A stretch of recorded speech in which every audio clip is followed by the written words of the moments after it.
Bismillahirrahmanirrahim. Assalamualaikum warahmatullahi wabarakatuh. Bertemu lagi di channel Hamizan Mizan. Pada kesempatan hari ini kita akan berbagi bagaimana cara untuk mendaftarkan pada PPDB Provinsi DKI Jakarta tahun 2022 tahun 2023. Ikuti terus video ini sampai selesai. Jangan lupa like, subscribe, dan tulis di kolom komentar jika masih ada pertanyaan yang ingin ditanyakan, dan share seluas-luasnya agar video ini bermanfaat untuk orang banyak. Baik teman-teman semuanya, sobat channel Hamizan Mizan, kita langsung saja ikuti tutorial berikut ini. PPT ini didapat dari sosialisasi PPDB Dinas Pendidikan Provinsi DKI Jakarta tahun pelajaran 2022-2023. Yang pertama adalah, kita lanjut saja ya per slide. Prinsip dan dasar hukum PPDB. Yang pertama adalah objektif, transparan, akuntabel, dan berpihak pada anak. Dasar hukumnya jelas ada di sebelah kanan, yaitu Permendikbud nomor 1 tahun 2021 tentang penerimaan peserta didik baru atau PPDB pada taman kanak-kanak, SD, SMP, SMA, dan SMK. Kemudian yang kedua adalah Surat Edaran Menteri Pendidikan nomor 4 tahun 2020 tentang pelaksanaan kebijakan pendidikan dalam masa darurat penyebaran coronavirus disease atau COVID-19. Kemudian yang ketiga adalah Pergub nomor 32 tahun 2021 tentang petunjuk teknis penerimaan peserta didik baru yang diperbaharui pada nomor 4 Peraturan Gubernur nomor 21 tahun 2022 tentang perubahan, diperbaharui peraturan yang sebelumnya ya atas Peraturan Gubernur nomor 32 tahun 2001 tentang petunjuk teknis penerimaan peserta didik baru. Ini adalah prinsip dan dasar hukum PPDB DKI Jakarta tahun 2022-2023. Sebagaimana tahun-tahun sebelumnya, jalur PPDB tahun pelajaran 2022-2023 yaitu ada 4, masih sama, yaitu jalur prestasi. Apa itu jalur prestasi? Yaitu jalur yang memberikan apresiasi terhadap anak-anak yang telah menunjukkan prestasi akademik dan maupun prestasi non-akademik. Adapun perbedaan prestasi akademik dan non-akademik adalah prestasi akademik berdasarkan penilaian atau nilai-nilai yang didapat dari raport, dan juga prestasi non-akademik dari kejuaraan-kejuaraan yang diikuti oleh peserta didik, calon peserta didik. Adapun beberapa catatan prestasi non-akademik yang bisa diajukan adalah tentu kejuaraan-kejuaraan yang diselenggarakan atau yang dihelat oleh kementerian ataupun dinas pendidikan dan lain sebagainya, kedinasan-kedinasan yang diselenggarakan oleh pemerintah. Adapun perlombaan ataupun kejuaraan yang diselenggarakan oleh bimbingan belajar, tempat lembaga kursus dan sebagainya, itu tidak diakui. Dan juga yang diakui adalah minimal tingkat kota madya. Jadi kalau tingkatnya hanya kecamatan ataupun tingkat sekolah tidak diperhitungkan gitu. Jadi yang diperhitungkan adalah prestasi yang setingkat dengan tingkatan kota madya atau Jakarta Utara, Jakarta Timur dan sebagainya gitu. Yang kemudian jalur yang kedua adalah afirmasi, memberikan kesempatan yang lebih besar bagi anak-anak dari keluarga tidak mampu untuk mengakses pendidikan bermutu yang disubsidi oleh pemerintah. Adapun jalur afirmasi biasanya adalah data-data calon peserta didik yang sudah memang terhimpun pada DTKS ya, data terpadu kesejahteraan sosial, yang contohnya adalah anak dari supir atau pengemudi Jaklingko, kemudian pemegang, orang tuanya pemegang KPJ, kartu pekerja Jakarta, dan anggota-anggota keluarga yang memang menerima bantuan-bantuan dari pemerintah. Itu biasanya datanya sudah terhimpun dalam basis data terpadu kesejahteraan sosial. Kemudian adapun jalur yang ketiga adalah jalur zonasi. Ya, sebagaimana namanya, zonasi adalah zona berdasarkan zona yang memberikan kesempatan bagi anak-anak yang berdomisili di dalam wilayah zonasi yang telah ditetapkan dengan prinsip kedekatan atau mendekatkan domisili anak dengan lingkungan sekolah, serta memperhatikan sebaran sekolah, data sebaran domisili calon peserta didik, dan kapasitas daya tampung sekolah. Jadi jalur yang memperhitungkan kedekatan tempat tinggal calon peserta didik dengan sekolah yang ada di dekat tempat tinggalnya.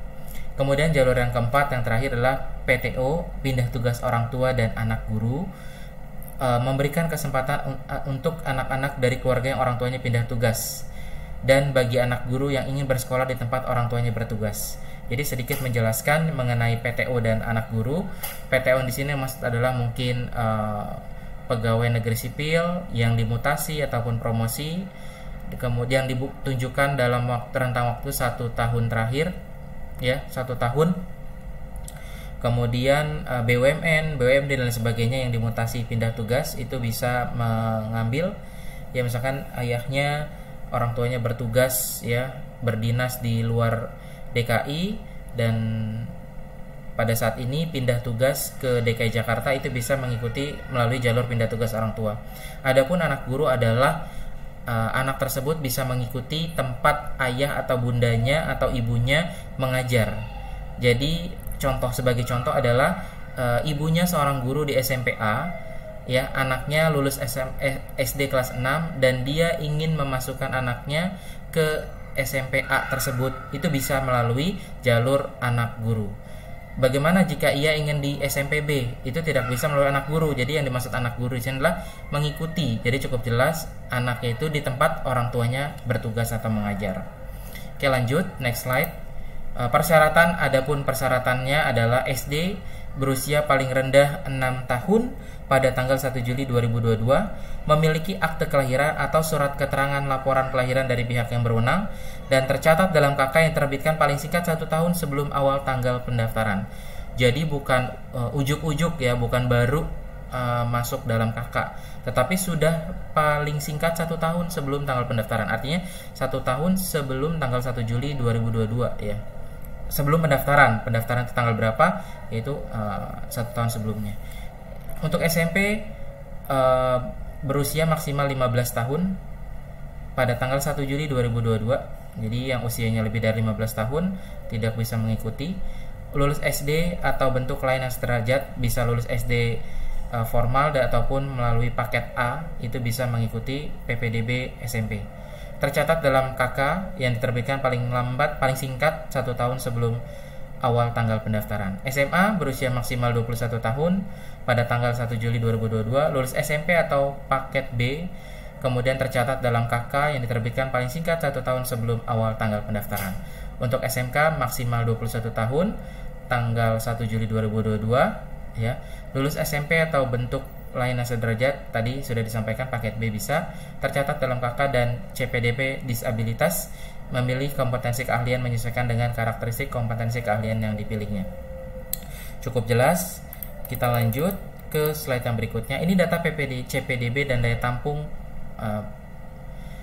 sebelumnya, ya. Untuk SD jumlah CPDB-nya tidak tahu, ya, berapa karena baru mau dilaksanakan. Total daya tampungnya adalah 90.941, dan biasanya berdasarkan kita mengikuti sosialisasi, ya, dari Dinas Pendidikan, itu tertampung semua di SD, dan adapun sebagian juga yang memang mau masuk swasta itu biasanya memang sudah memilih SD swasta gitu. Adapun untuk SMP jumlah CPDB-nya adalah, ini diambil dari data Sidanira.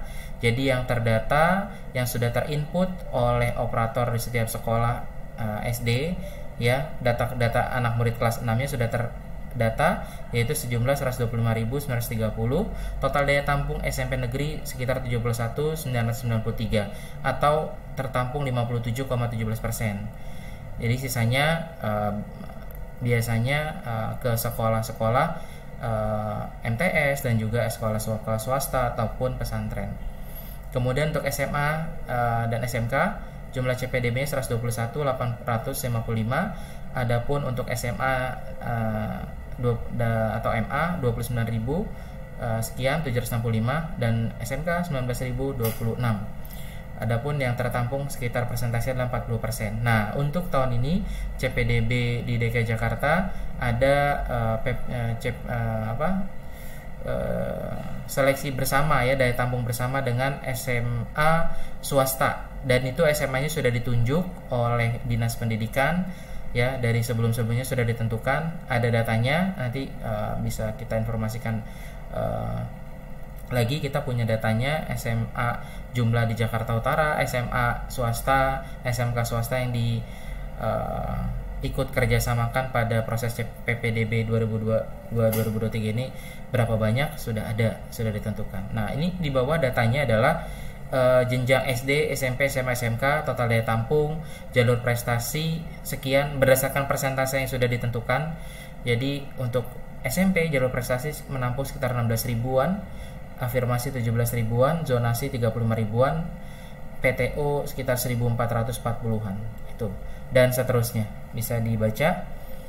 Kemudian slide berikutnya adalah, nah ini adalah perbandingan kuota jalur PPDB 2022 dengan Permendikbud nomor 1 tahun 2021. Jadi untuk sebelumnya adalah Permendikbud minimal 70%, tapi PPDB 2022 ini di DKI Jakarta 73%, lebih dari yang dipersyaratkan.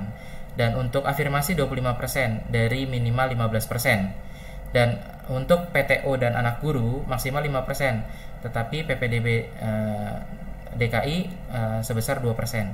Karena berdasarkan data sebelumnya yang melalui jalur PTO dan anak guru itu tidak lebih dari 2%, sehingga sisa kuotanya adalah dimaksimalkan di jalur zonasi untuk SD.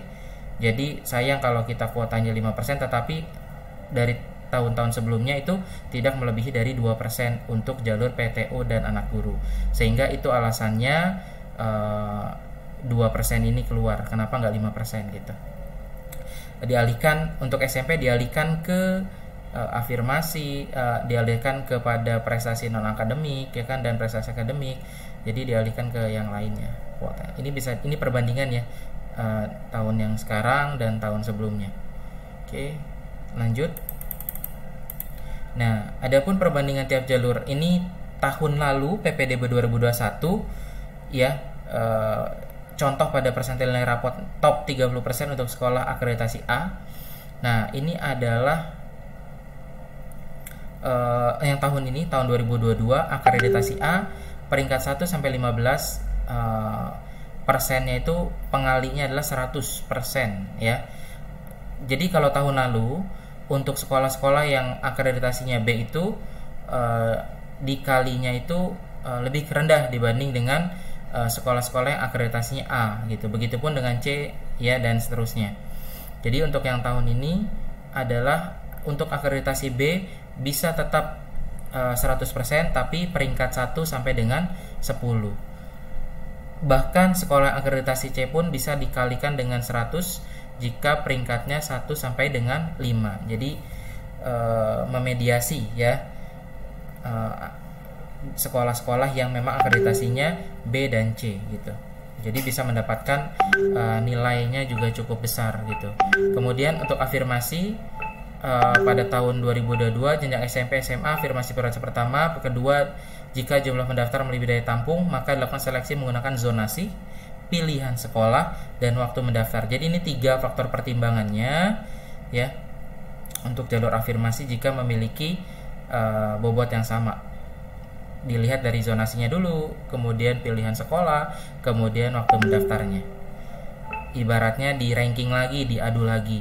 Untuk SMK afirmasi prioritas pertama kedua jika jumlah pendaftar melebihi daya tampung maka dilakukan seleksi menggunakan indeks prestasi, pilihan sekolah, dan waktu mendaftar. Nah, adapun zonasi yaitu ini tahun 2021 ada di sini keterangannya, nanti rekan-rekan bisa membaca sendiri. Untuk yang 2022 zona prioritas pertama diberlakukan bagi CPDB yang berdomisili di RT yang sama dengan RT sekolah. Artinya anak-anak RT tersebut yang satu RT dengan sekolah tersebut. Itu yang diutamakan. Yang kedua adalah CPD berdomisili di RT yang berbatasan langsung. Contohnya adalah SMPA itu terletak di RT 1, berarti anak-anak yang ada di RT 1 itu diutamakan untuk bisa masuk di sekolah SMPA. Adapun yang bersinggungan misalkan di sebelahnya ada RT 2, RT 3 itu bisa masuk ke yang pertimbangan berikutnya. Yang nomor 2 adalah zona prioritas kedua diperuntukkan bagi CPDB yang berdomisili di RT pada sekitar sekolah berdasarkan pemetaan. Cukup jelas.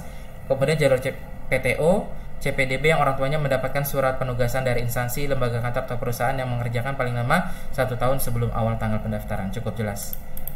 Jika ada pertanyaan bisa tulis di kolom komentar ya. Rekan-rekan jangan lupa like, subscribe, dan tulis di kolom komentar jika ada pertanyaan. Untuk Japres ini cukup jelas ya. Jalur prestasi yang tadi sudah di awal saya sampaikan. Kriteria seleksi jalur prestasi berdasarkan nilai rapor, persentase nilai rapor yang sudah terinput di Sidanira. Jadi tidak perlu lagi pusing untuk memikirkan nilai rapor, persentase rapor karena sudah terinput semua SD, SMP, SMA nggak ada karena kan SMA nanti berikutnya adalah ke perguruan tinggi. Untuk SD dan SMP saja yang ada Sidaniranya. Jadi ini sudah terinput. Adapun prestasi bidang akademik, sertifikat kejuaraan tadi sudah disampaikan di Mukadimah. Ya, prestasi bidang non akademik itu berupa pengurusan menjadi pengurus ekskul, ketua OSIS, wakil ketua OSIS, MPK ya, dan lain-lain.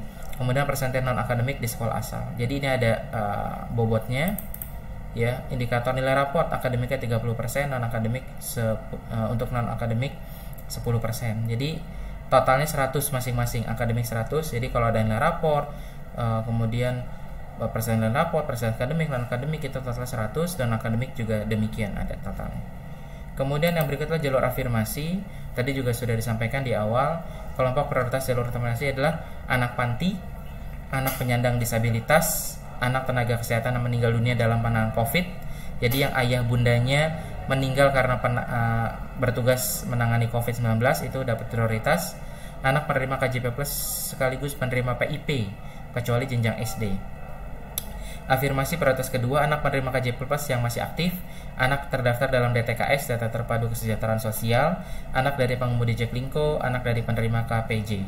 Mekanismenya ada di bawah ya, seperti yang tadi sudah disampaikan.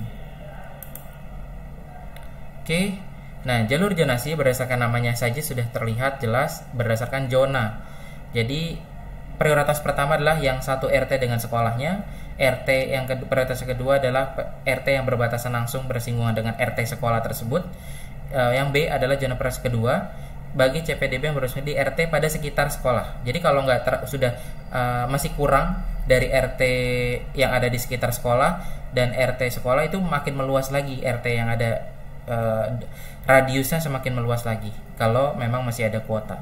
Ketiga, bagi CPDB yang berdomisili sama atau berdekatan dengan kelurahan sekolah jika memang masih ada daya tampungnya. Nah, ini adalah perbandingan. Jadi tahun 2022 itu lebih meluas lagi zonasinya. Contoh ini ada contoh gambar ya. Contoh peta SMPN 2 di wilayah 1 yang hijau. Nah, ini sekarang meluas. Yang disebut masuk zonasi adalah nomor 1, nomor 8, 7, 6, 5 dan seterusnya. Dari gambarnya sudah terlihat jelas. Jadi semakin meluas. Jadi zonasinya agar memberikan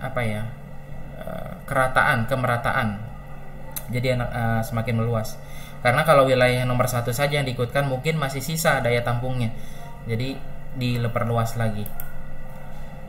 Jadi PTO juga tadi sudah cukup jelas ya. Kemudian ini adalah PPDB bersama yang tadi disampaikan di awal. Untuk tahun ini SMK dan SMA di DKI Jakarta, SMK swasta beberapa yang nggak semua yang sudah ditunjuk, yang selevel dengan sekolah yang ada di sekitarnya sudah ditunjuk untuk mengikuti PPDB bersama. Adapun syarat dan ketentuannya ada di bawah ini, bisa dibaca. Jika ada pertanyaan yang memang butuh detail, silakan tulis di kolom komentar. Ini ada ya jumlah sekolahnya. SMA 89 sekolah di 2022, 108 sekolah. Daya tampungnya sudah cukup jelas. Nah, ini yang rekap daya tampung SMPPD bersama berdasarkan wilayah. Tadi sudah disampaikan di awal. Cukup jelas ya. Sehingga karena kalau kita melihat SD, SMP, SMA negeri di DKI Jakarta itu ya seperti piramida. Jadi semakin ke atas, semakin tinggi tingkatnya, semakin sedikit sekolahnya. Jadi mudah-mudahan tahun depan bisa SMP juga termasuk PPDB bersama, termasuk. Oke, ini lewat. Nah, ini penting. Intinya adalah jangan sampai terlewat timeline PPDB tahun 2022 ya. Pra pendaftaran tanggal 17 Mei untuk SMP, SMA, dan SMK. SD tidak ada prapendaftaran, ya hanya ada SMP dan SMA SMK. 17 Mei dibuka awalnya sampai 14 Juni. Siapa saja sih yang melakukan prapendaftaran? Kita langsung saja buka websitenya. Ini websitenya adalah sidanira.jakarta.go.id /prapendaftaran. Mau tahu siapa saja yang harus melakukan prapendaftaran? Ada di sebelah sini, kita klik. Nah, yang pertama adalah CPDB yang akan mendaftar ke SMP, SMA, SMK. Jadi kalau mau ke SD itu nggak perlu melakukan prapendaftaran. Yang kedua, CPDB yang berdomisili DKI Jakarta selambat-lambatnya 1 Juni 2021 atau 1 tahun terakhir dengan ketentuan asal sekolahnya di luar DKI dan lulusan tahun 2020 1 tahun sebelumnya atau 2021 dan 2022 2 tahun dan 2 tahun sebelumnya. Nah, jadi kenapa sih asal sekolah luar DKI? Contoh, rumahnya di Matraman atau di Cakung, tetapi sekolahnya di Bekasi, sekolahnya di Depok, sekolahnya di Bogor, SD-nya. Itu dia harus mengikuti prapendaftaran karena tidak tercatat di sistem Sidanira, ya. Jadi dia harus melakukan prapendaftaran. Yang kedua, asal sekolah di dalam Provinsi DKI Jakarta tapi lulusan 1 tahun atau 2 tahun sebelumnya. Yang ketiga, tidak terdaftar pada satuan pendidikan. Jadi nggak masuk ke sekolah mana-mana gitu. Asalkan masih termasuk dalam kriteria bisa mengikuti PPDB, itu bisa melakukan prapendaftaran. Dan juga asal satuan pendidikan asing dari SD-nya di luar negeri. Nah, ini yang penting juga rekan-rekan semuanya, orang tua murid, ayah bunda, rincian dokumen yang diunggah untuk masuk jenjang SMP. Siapkan KK, siapkan nilai raport, siapkan sertifikat akreditasi sekolah, suket peringkat rata nilai raport dari sekolah asal tentu ya, sertifikat prestasi akademik, non akademik, dan SPTJM ditandatangani dengan di atas materai. Untuk jenjang SMP, SMA, dan SMK sama ya. Jika jadi pengurus OSIS, pengurus ekskul bisa lampirkan. Bintang 1 wajib, bintang 2 bagi yang memiliki, opsional pilihan. Semakin banyak organisasinya mungkin akan menjadi tambahan poin tersendiri. Itu silahkan buka websitenya sidanira.jakarta.go.id /prapendaftaran. Besok hari ini 17 Mei sudah dibuka pendaftarannya. Jadwalnya sudah ya, 17 Mei berakhir tanggal 14 Juni.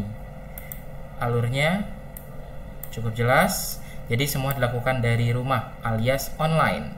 Tidak perlu datang ke sekolah SMP atau SMA yang mau dituju, cukup dari rumah. Jika mengalami kesulitan, kendala, baru silahkan datang ke SMP SMA terdekat ataupun sekolah yang ingin dituju. Oke, kanal informasi dan dokumennya. Silakan, ini suket rata nilai raport, formatnya sudah ada, di-download. SPTJM-nya sudah ada, silakan di-download. Tata caranya silakan di-download, dibaca. Oke. Kita kembali lagi. Ini untuk regulasinya. Untuk registrasinya prapendaftaran, ini tampilannya. Silakan tulis nama, nik, tanggal lahir, jenis kelamin, cek nik. Kalau valid, lanjut, dan seterusnya. Tinggal ikuti saja. Tadi berkas-berkas juga disiapkan, jangan lupa di-scan bentuk PDF untuk di-upload. Nah, kemudian adapun websitenya PPDB ini adalah ppdb.jakarta.go.id. Seperti ini, sama, kurang lebih sama dengan tahun-tahun sebelumnya. Ya, silakan dibuka. Ini sudah sesuai urutan. Jadi biasanya yang pertama itu untuk SD afirmasi, kedua zonasi, dan seterusnya. Untuk SMP prestasi dulu, afirmasi. Jadi biasanya sudah sesuai tanggal. Silakan dibuka saja untuk prestasi kapan. Di sini sebelah kiri ada tanggal-tanggalnya. Prestasi akademik. Ya. Ini ada poskonya. Jakarta Pusat 1, 2, dan seterusnya. Jika ada kendala yang tadi sudah saya sampaikan, ya silakan datang ke posko-posko tersebut. Insya Allah akan dilayani dengan baik. Kemudian untuk non akademik dan lain sebagainya, ya. Jika sudah melakukan prapendaftaran, jangan lupa untuk membuat akun. Kapan membuat akun? Di sini ada pengajuan akun. SD yang ingin mendaftarkan anak ke SD negeri 17 Mei sudah bisa buat akun. Untuk SMP 23 Mei, jangan sampai terlewat. Silakan dibuat akunnya. Kemudian kalau sudah, ikuti jalur-jalur yang ingin diikuti. Pastikan dipikirkan matang-matang untuk sekolah tujuannya. Jangan sampai sudah diterima kemudian tidak diambil, itu merugikan orang lain. Jadi pastikan dipikir matang-matang ingin menuju sekolah mana, SMP mana, SMA mana, agar tidak merugikan orang lain. Kalau di jalur pertama misalkan tahap pertama tidak berhasil lolos, itu tidak perlu membuat akun lagi, langsung ikut ke tahap berikutnya yang mau diikuti. Jadi cukup jelas, ini website PPDB-nya. Di sebelah kiri itu ada jalur-jalurnya, diklik saja. Jangan lupa buat akun terlebih dahulu ya.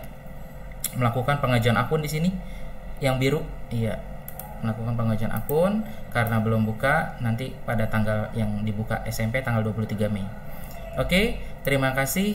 Cukup sekian informasi PPDB DKI Jakarta tahun 2022-2023. Jika ada pertanyaan tulis di kolom komentar.